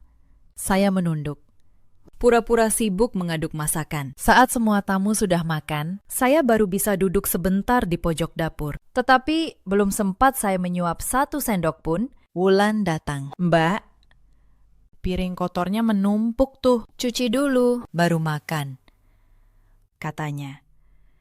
Lalu pergi begitu saja. Saya menelan ludah. Saya meletakkan piring saya, dan saya mencuci. Sampai tamu terakhir pulang menjelang malam. Saat dapur akhirnya bersih, perut saya sudah terlalu lelah bahkan untuk merasa lapar. Saya kira hal-hal seperti itu sudah cukup menyakitkan. Ternyata saya salah. Masih ada yang lebih buruk. Diam-diam, di sela waktu mengurus rumah, saya tetap menjalankan urusan perusahaan ayah saya. Saya bekerja dari kamar, melalui laptop, menandatangani dokumen yang dikirim Pak Tono. Saya menjaga semua itu serapi mungkin. Tidak ada yang tahu. Suatu sore, saya sedang membaca berkas penting di meja kamar. Bu Yati masuk tanpa mengetuk. Beliau melihat tumpukan dokumen itu. "Apa ini?"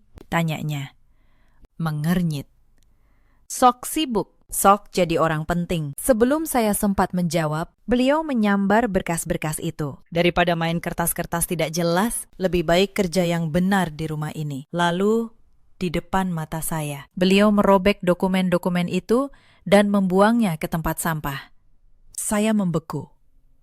Tangan saya gemetar. Dokumen itu adalah salinan, untungnya. Bukan yang asli.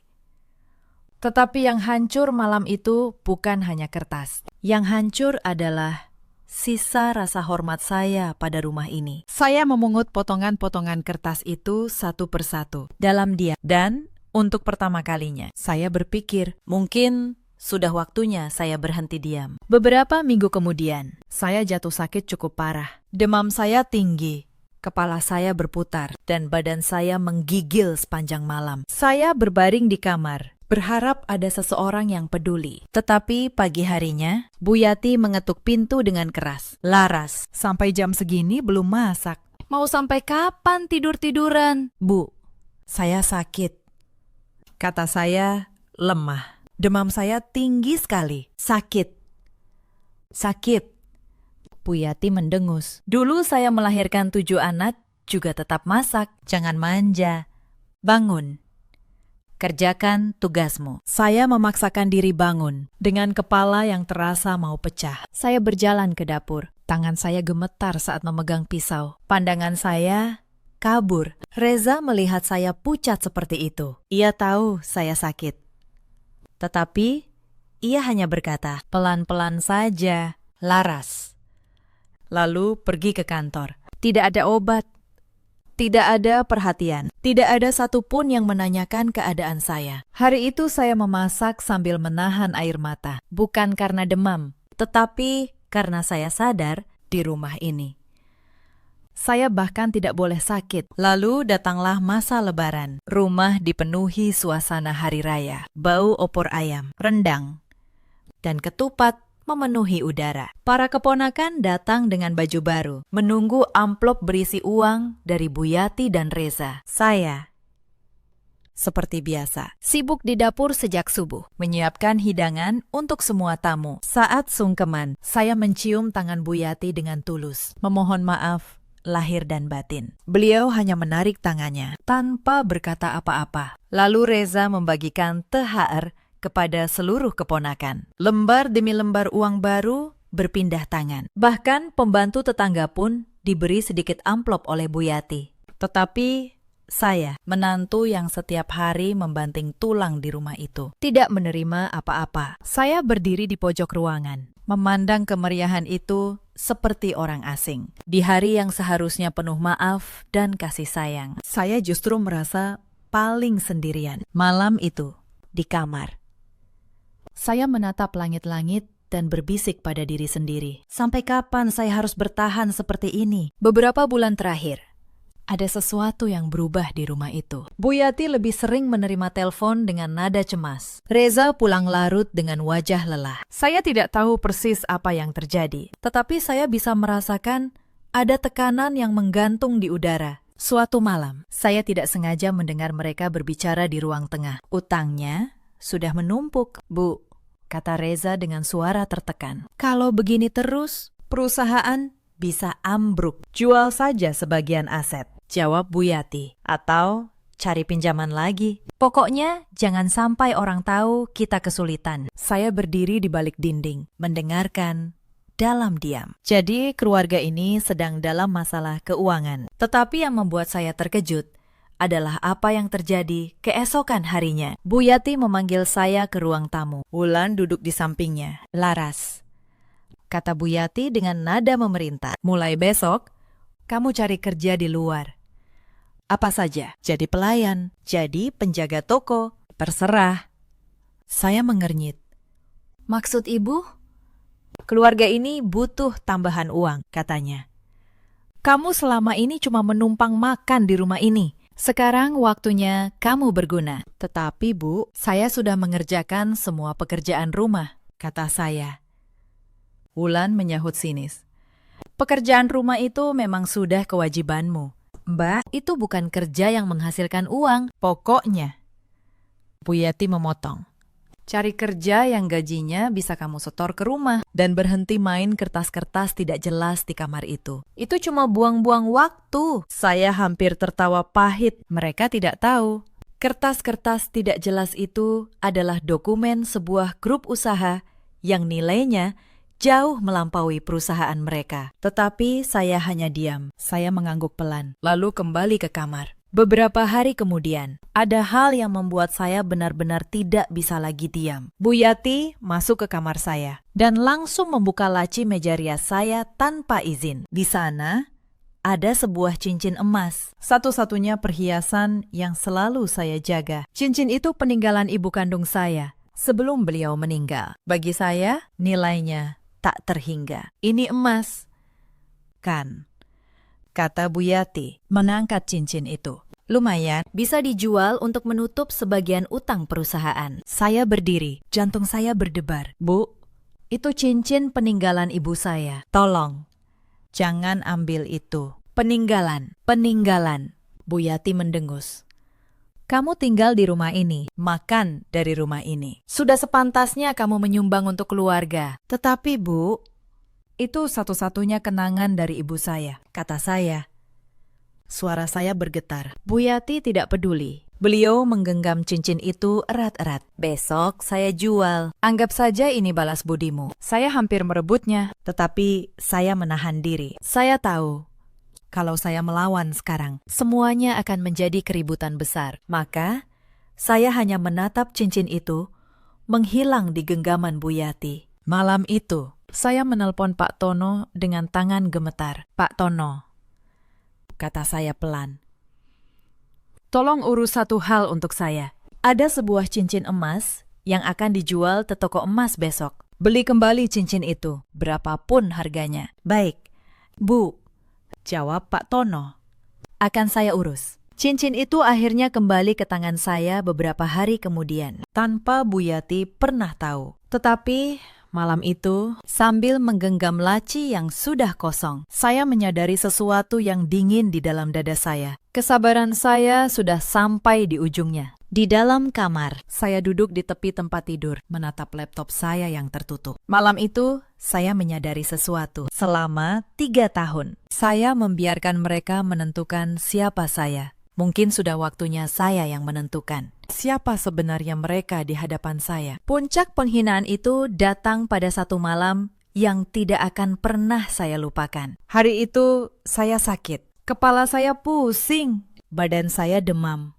Sejak pagi saya belum makan apa-apa karena sibuk menyiapkan makan untuk seluruh keluarga. Saat makan malam tiba, meja penuh dengan lauk, rendang, ayam goreng, sayur asam. Saya duduk di ujung meja, berniat mengambil sedikit nasi. Tetapi Bu Yati menahan tangan saya. Siapa yang menyuruh kamu makan duluan? Katanya tajam. Tunggu sampai semua selesai. Saya menunggu. Reza makan. Wulan makan. Bu Yati makan. Mereka makan lambat. Sengaja. Sambil sesekali melirik ke arah saya. Ketika mereka selesai, nasi di rice cooker tinggal sedikit. Lauknya nyaris habis. Saya mengambil piring, hendak menyendok sisa nasi itu. Bu Yati tiba-tiba berdiri. Beliau menunjuk ke sudut dapur, ke arah mangkuk makanan anjing peliharaan mereka. Kalau masih lapar, katanya keras, di depan semua orang, makan saja dari mangkuk anjing itu. Kamu kan memang tidak ada bedanya. Ruangan itu hening sejenak. Lalu Wulan tertawa kecil. Saya menoleh pada Reza. Saya menatap matanya, memohon. Hanya kali ini saja. Tolong bela saya. Tetapi Reza menunduk. Ia menatap piringnya. Ia tidak berkata apa-apa. Saat itulah, sesuatu di dalam dada saya patah. Bukan dengan suara keras. Hanya patah. Pelan. Dan untuk selamanya. Saya tidak menangis. Saya bahkan tidak marah. Saya hanya berdiri, meletakkan piring kosong itu di meja, lalu masuk ke kamar. Saya membuka lemari. Saya mengeluarkan koper. Dengan tenang, saya melipat pakaian saya dan memasukkannya satu persatu. Reza menyusul masuk ke kamar. Kamu mau kemana? Tanyanya. Saya hanya butuh udara. Mas, jawab saya. Saya butuh pergi sebentar. Jangan berlebihan. Laras. Ibu cuma bercanda. Saya berhenti melipat. Saya menatapnya lama. Bercanda. Ulang saya pelan. Selama 3 tahun. Semuanya bercanda. Dan kamu selalu diam. Reza terdiam. Ia tidak tahu harus menjawab apa. Saya menutup koper saya. Mas, saya pernah berpikir cinta saja cukup. Ternyata tidak.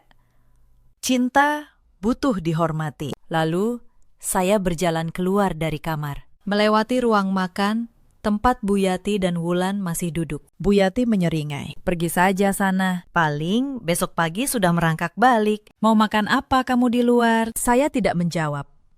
Saya membuka pintu. Dan untuk pertama kalinya dalam 3 tahun, saya melangkah keluar tanpa beban. Mereka pikir saya tidak punya tempat untuk pergi. Mereka pikir saya akan tidur di emperan, lalu kembali memohon esok pagi. Mereka tidak tahu, di kawasan Menteng ada sebuah rumah yang sejak dulu menunggu saya. Rumah peninggalan ayah saya. Rumah yang selama 3 tahun sengaja saya tinggalkan kosong. Malam itu, saya menyetir sendiri ke sana. Pak Tono, notaris kepercayaan saya, sudah menunggu di depan pintu. Akhirnya, Bu Laras, katanya.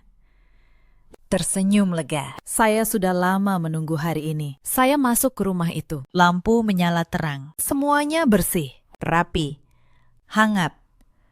Untuk pertama kalinya dalam waktu yang sangat lama, saya merasa bisa bernapas. Saya duduk di ruang kerja ayah. Di dinding masih tergantung foto beliau. Maafkan saya. Ya, bisik saya. Saya terlalu lama membiarkan diri saya diinjak. Saya menyentuh bingkai foto itu dengan ujung jari. Ayah selalu mengajarkan saya untuk rendah hati. Beliau berkata, kekayaan sejati bukan terletak pada harta, melainkan pada bagaimana kita memperlakukan orang yang lebih lemah dari kita. Saya datang ke rumah Reza dengan ajaran itu di hati. Saya rela menjadi sederhana agar bisa menilai ketulusan. Tetapi mereka membaca kerendahan hati saya sebagai kelemahan. Mereka menginjak saya karena mengira saya tidak punya apa-apa. Sekarang, saya tahu ada batas untuk setiap kesabaran. Pak Tono meletakkan secangkir teh hangat di depan saya. Bu Laras, katanya, hati-hati, ada sesuatu yang harus Anda ketahui tentang perusahaan keluarga suami Anda. Saya mengangkat wajah. Ada apa? Pakistan. Pak Tono membuka map di tangannya. Perusahaan keluarga Reza, CV milik almarhum ayahnya, sedang diambang kebangkrutan, katanya. Mereka punya utang sangat besar ke bank dan ke beberapa pemasok, hampir 3 miliar rupiah. Saya terdiam, mencerna kata-katanya. Selama ini, mereka menutupinya. Lanjut Pak Tono. Bu Yati menjual perhiasan, menggadaikan apa saja, tetapi tetap tidak cukup. Reza tahu soal ini, tanya saya. Reza yang paling tahu. Bu, justru karena itu ia tidak berani melawan ibunya. Seluruh hidupnya tergantung pada perusahaan itu. Saya menatap teh di depan saya yang mulai dingin. Saya teringat satu kejadian beberapa minggu sebelumnya. Wulan, di dalam grup percakapan keluarga besar, sengaja menulis hal-hal buruk tentang saya. Ia menulis bahwa saya menantu yang malas, tidak becus, dan hanya menumpang hidup. Seluruh keluarga besar membaca tulisan itu. Tidak ada satupun yang membela saya. Reza melihat pesan itu, tetapi seperti biasa, ia memilih diam. Saya hanya membaca pesan-pesan itu dalam diam, lalu menutup ponsel saya. Saat itu saya bertanya pada diri sendiri, sampai kapan saya akan membiarkan orang lain menulis cerita hidup saya dengan tinta penghinaan mereka? Sekarang, di rumah ayah saya, dengan secangkir teh yang sudah dingin di depan saya tahu jawabannya. Sudah cukup. Mulai malam ini, saya yang akan menulis akhir dari cerita ini. Jadi, selama ini, di balik gengsi dan penghinaan itu, keluarga Reza sebenarnya sedang tenggelam. Lalu ada apa? Pakistan. Sampai Anda harus memberitahu saya malam ini. Pak Tono menarik napas. Karena beberapa hari lalu, perusahaan itu menghubungi investor untuk membeli mereka. Membeli seluruh aset sebelum bank menyita. Mereka sudah putus asa. Sudah tidak ada bank yang mau memberi pinjaman. Satu-satunya jalan adalah menjual perusahaan dan investor yang mereka hubungi, kata Pak Tono pelan, menatap saya, adalah grup usaha milik Anda. Bu Laras, saya tertegun. Dunia seolah berputar. Perusahaan ayah saya, tanpa saya sadari, sedang dalam proses membeli perusahaan keluarga suami saya sendiri. Mereka tidak tahu siapa pemilik grup itu, kata Pak Tono. Semua diatur lewat perwakilan. Nama Anda tidak pernah muncul di permukaan. Saya terdiam lama. Lalu, perlahan, sebuah ketenangan yang asing menyelimuti saya. Selama 3 tahun, saya memohon agar dianggap manusia di rumah itu. Selama 3 tahun, saya menelan hinaan demi sebuah keluarga yang ternyata sedang menuju jurang. Dan malam ini, takdir meletakkan nasib mereka di tangan saya. Pak Tono, kata saya akhirnya, lanjutkan proses pembelian itu. Tetapi ada syarat yang saya tentukan sendiri. Apa itu? Bu, saya ingin hadir. Saya ingin mereka tahu siapa yang selama ini mereka injak. Pak Tono tersenyum tipis. Baik, Bu, saya siapkan semuanya. Keesokan paginya, di rumah keluarga Reza, suasana sedang panik. Saya tahu ini karena Bu Asih, pembantu paruh waktu yang dulu selalu baik pada saya. Diam-diam mengabari saya lewat telepon. Bu Laras, bisik Bu Asih.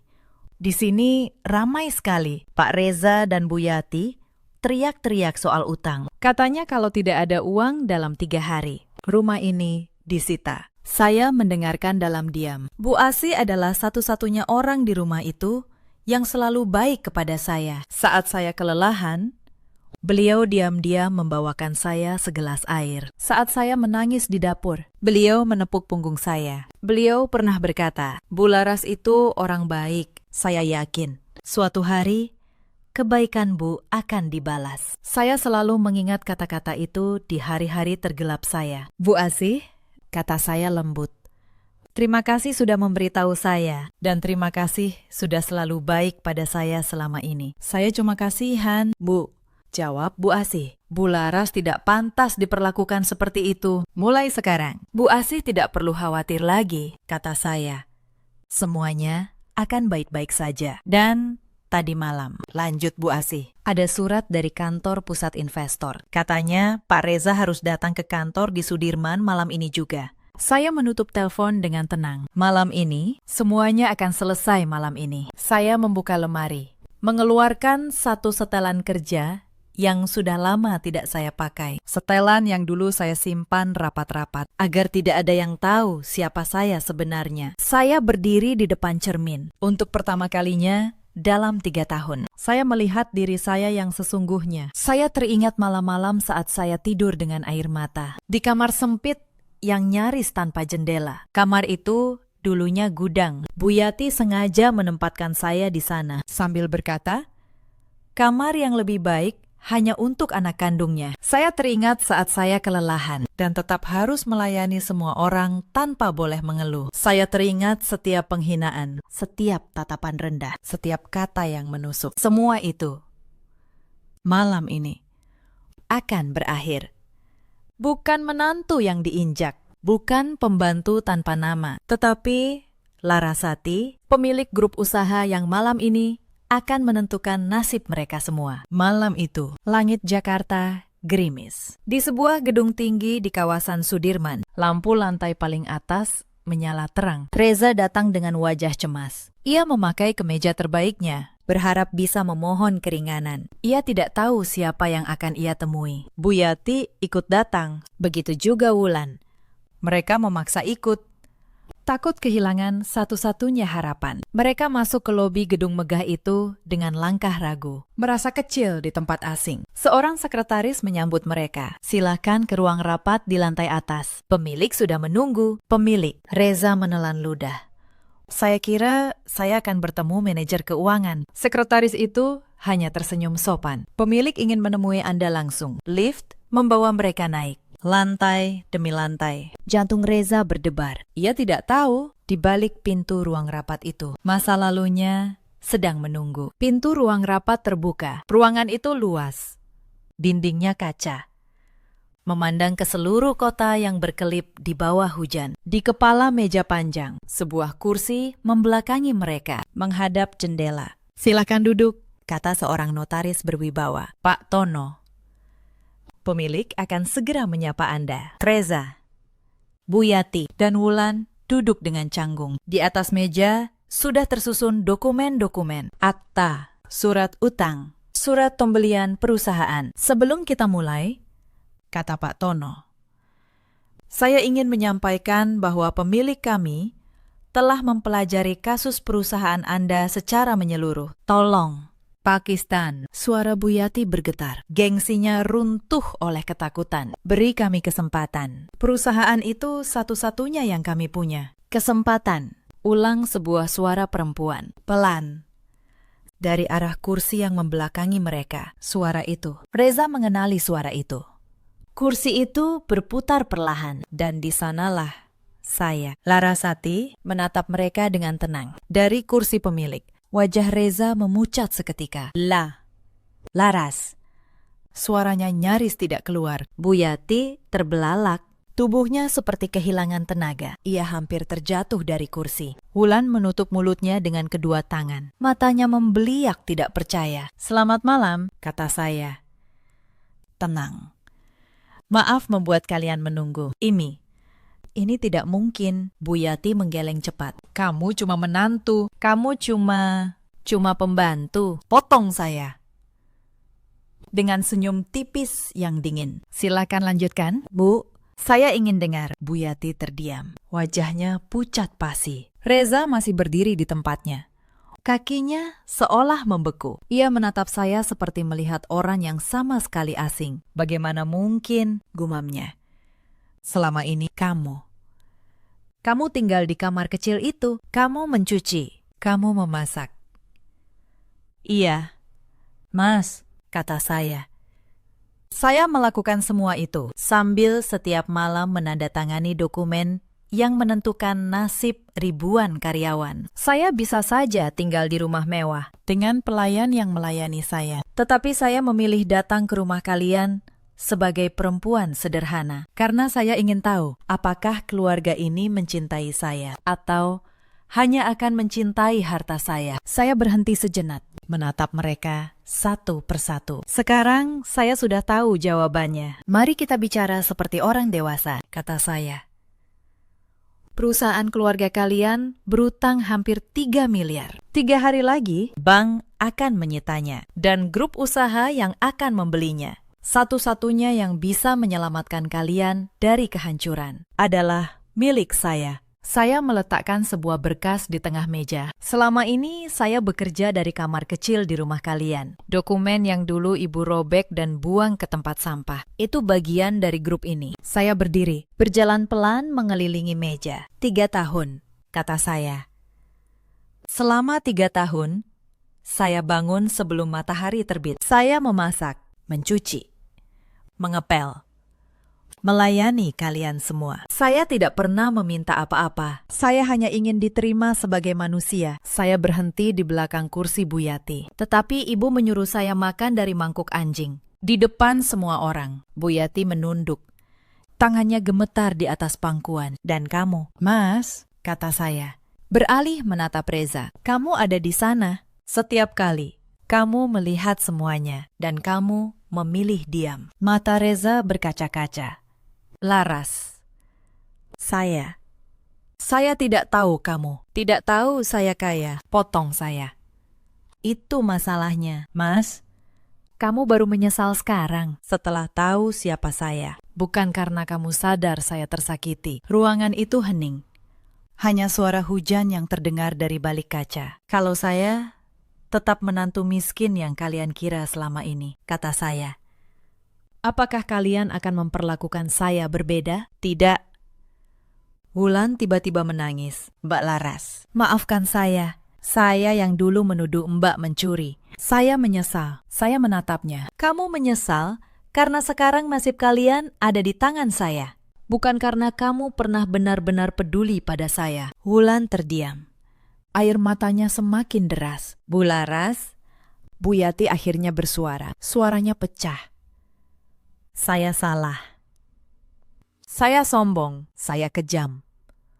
Tolong, selamatkan perusahaan kami. Saya mohon, untuk pertama kalinya, perempuan yang selalu memandang saya dari atas itu, kini memohon dari bawah. Saya menatapnya lama. Saya bisa saja membiarkan perusahaan itu hancur. Saya bisa saja membalas semua hinaan dengan kehancuran. Tetapi, saya bukan mereka. Saya tidak ingin menjadi seperti mereka. Pak Tono, kata saya. Lanjutkan pembelian perusahaan itu. Bayar semua utangnya. Selamatkan para karyawan yang tidak bersalah. Saya menatap Bu Yati dan Reza yang terdiam. Saya tidak melakukan ini untuk kalian, Kata saya. Saya melakukannya untuk para karyawan yang sudah bekerja bertahun-tahun di sana. Mereka punya keluarga, punya anak yang harus disekolahkan. Mereka tidak boleh kehilangan pekerjaan hanya karena kesombongan kalian. Itulah perbedaan antara saya dan kalian. Saya tidak akan menghancurkan hidup orang lain demi kepuasan sesaat. Bu Yati mengangkat wajah, matanya penuh harap. Tetapi, lanjut saya. Perusahaan itu akan sepenuhnya menjadi milik grup saya. Keluarga kalian tidak lagi memegang kendali apapun. Reza boleh tetap bekerja di sana sebagai karyawan biasa dengan gaji yang wajar. Dia harus belajar bahwa menghargai orang tidak ditentukan oleh seberapa kaya orang itu. Reza menunduk dalam-dalam. Air matanya jatuh ke atas meja. Laras. Katanya serak. Apa masih ada kesempatan untuk kita? Kalau saya berubah, kalau saya memperbaiki semuanya. Saya memandang keluar jendela. Hujan mulai reda. Lampu-lampu kota berkelit tenang. Saya teringat malam-malam ketika saya memohon agar ia membela saya. Hanya sekali, hanya satu kali saja. Lalu, saya kembali menatapnya dan tersenyum tipis. Senyum yang tenang. Mas, kata saya. Saya bertahan selama 3 tahun bukan karena saya kuat. Saya bertahan karena saya mencintaimu. Tetapi cinta tidak bisa hidup sendirian. Dia butuh penghormatan. Dia butuh perlindungan. Dia butuh keberanian. Dan kamu tidak pernah memberi saya satu pun dari ketiganya. Reza memejamkan mata. Saya memaafkanmu, kata saya. Saya memaafkan kalian semua. Wajah Reza terangkat. Secercah harapan muncul di matanya. Tetapi saya tidak akan kembali. Harapan itu padam dalam sekejap. Memaafkan tidak berarti melupakan, kata saya pelan. Dan tidak berarti memberi kesempatan untuk mengulangi luka yang sama. Saya sudah terlalu lama hidup dalam ketakutan. Takut tidak diterima. Takut disakiti. Takut ditinggalkan. Saya tidak ingin menghabiskan sisa hidup saya untuk terus menunggu seseorang yang tidak pernah berani berdiri di samping saya. Saya berjalan menuju pintu. Pak Tono membukakannya untuk saya. Surat-suratnya akan diurus oleh tim saya, kata saya. Tanpa menoleh. Kalian akan dihubungi. Laras. Panggil Reza. Untuk terakhir kalinya. Suaranya nyaris berbisik. Saya benar-benar kehilanganmu, ya. Saya berhenti sejenak di ambang pintu. Iya, jawab saya. Satu kata sederhana itu menghancurkan sisa harapannya, tetapi sekaligus membebaskan kami berdua dari masa lalu. Saya keluar dari ruangan itu, meninggalkan mereka bersama penyesalan yang datang terlambat. Di lorong gedung, langkah saya terdengar tenang di atas lantai marmer. Saya masuk ke lift, menekan tombol lobi, dan menatap bayangan diri saya di dinding kaca. Untuk pertama kalinya, bayangan itu tidak lagi terlihat lelah dan tertunduk. Di luar gedung, mobil saya sudah menunggu. Hujan sudah berhenti, menyisakan udara malam yang bersih. Saya sempat menoleh ke atas, ke jendela lantai tempat mereka masih duduk terpaku. Lalu saya masuk ke mobil, dan untuk pertama kalinya dalam 3 tahun, saya melaju tanpa menoleh ke belakang. Beberapa bulan kemudian, hidup saya berubah jauh lebih tenang. Saya kembali memimpin perusahaan yang diwariskan ayah saya, dengan kepala tegak dan hati yang ringan. Saya kembali bertemu banyak orang, kembali tertawa, kembali menjalani hidup tanpa rasa takut. Perusahaan keluarga Reza akhirnya selamat. Utangnya lunas. Para karyawan tetap bekerja. Reza bekerja di sana sebagai staf biasa. Saya dengar ia menjadi pria yang jauh lebih rendah hati sekarang. Bu Yati beberapa kali datang menemui saya. Beliau datang untuk meminta maaf dengan air mata. Dalam salah satu pertemuan itu, saya mengeluarkan sebuah benda dari laci meja saya. Cincin emas peninggalan ibu saya. Cincin yang dulu beliau ambil paksa dan jual. Wajah Bu Yati terkejut. Itu cincin itu. Iya, Bu, kata saya, tenang. Saya membelinya kembali. Karena bagi saya, kenangan tidak bisa dinilai dengan uang. Ibu mengambilnya dengan paksa. Menganggapnya tidak berarti. Padahal itu satu-satunya yang saya punya dari ibu saya. Bu Yati menunduk. Air matanya jatuh. Maafkan saya, Laras. Saya benar-benar tidak tahu diri waktu itu. Saya hanya tersenyum. Saya tidak lagi merasa marah, hanya lega. Karena akhirnya saya bisa berdiri tegak di hadapannya. Dan saya menerima permohonan maafnya dengan baik. Karena kebencian tidak pernah membuat hidup menjadi lebih ringan. Saya memaafkan beliau, sama seperti saya memaafkan Reza. Namun memaafkan tidak berarti kembali. Beberapa luka bisa dimaafkan, tetapi tidak bisa diperbaiki. Suatu sore, saya berdiri di depan jendela ruang kerja saya, di lantai paling atas gedung perusahaan. Matahari perlahan tenggelam di balik kota. Langit berubah keemasan. Saya memegang cincin emas peninggalan ibu di jari saya, dan tersenyum tipis. Saya teringat perempuan yang dulu bangun sebelum subuh, yang memasak untuk 20 orang, yang menelan setiap hinaan demi sebuah keluarga. Perempuan itu masih ada di dalam diri saya. Tetapi sekarang, ia sudah belajar untuk mencintai dirinya sendiri. Saya tidak menyesali 3 tahun itu, karena dari sana, saya belajar arti sebenarnya dari harga diri. Saya tersenyum, lalu teringat satu pelajaran paling berharga dari semua yang pernah terjadi. Cerita ini mengajarkan satu hal. Jangan pernah merendahkan seseorang hanya karena kesederhanaannya. Karena tidak semua orang menunjukkan nilai dirinya kepada dunia. Dan jangan pernah menganggap kesabaran sebagai kelemahan. Sebab, orang yang paling sabar sekalipun, pada akhirnya bisa memilih pergi. Di luar sana, ada banyak perempuan yang bernasib seperti saya dulu. Diinjak di rumahnya sendiri. Diam demi menjaga keutuhan keluarga. Untuk kalian, saya ingin berkata, menghormati seseorang bukan berarti harus selalu menurut. Kalian boleh bersikap baik, tetapi bukan untuk disakiti terus-menerus. Ada pula para suami seperti Reza yang lebih takut mengecewakan ibunya daripada melindungi istrinya. Ketahuilah, diam di saat istrimu disakiti sama saja dengan ikut menyakitinya. Dan ada para ibu mertua seperti Bu Yati yang lupa bahwa menantu juga seorang anak, yang merasa berkuasa hingga lupa bahwa kesombongan selalu punya harga. Saya menghembuskan napas panjang, menatap langit yang mulai berubah jingga. Untuk pertama kalinya setelah bertahun-tahun, saya merasa benar-benar pulang. Akhirnya saya sadar, pergi bukan berarti kalah. Kadang pergi adalah satu-satunya cara untuk menyelamatkan diri dari orang-orang yang tidak pernah menghargai ketulusan kita. Saya memaafkan mereka, tetapi saya tidak kembali karena harga diri yang sudah terlalu lama diinjak. Pantas untuk dijaga dengan keberanian. Pesan moralnya sederhana. Jangan pernah merendahkan seseorang hanya karena ia diam, sebab orang yang paling sabar pun punya batas. Dan saat ia memilih pergi, penyesalan sering datang terlambat. Dalam hidup, kita selalu punya pilihan. Bersikap baik atau bersikap kejam. Menghargai atau merendahkan. Ceritakan kisah kalian di kolom komentar. Terima kasih sudah menemani saya sampai akhir.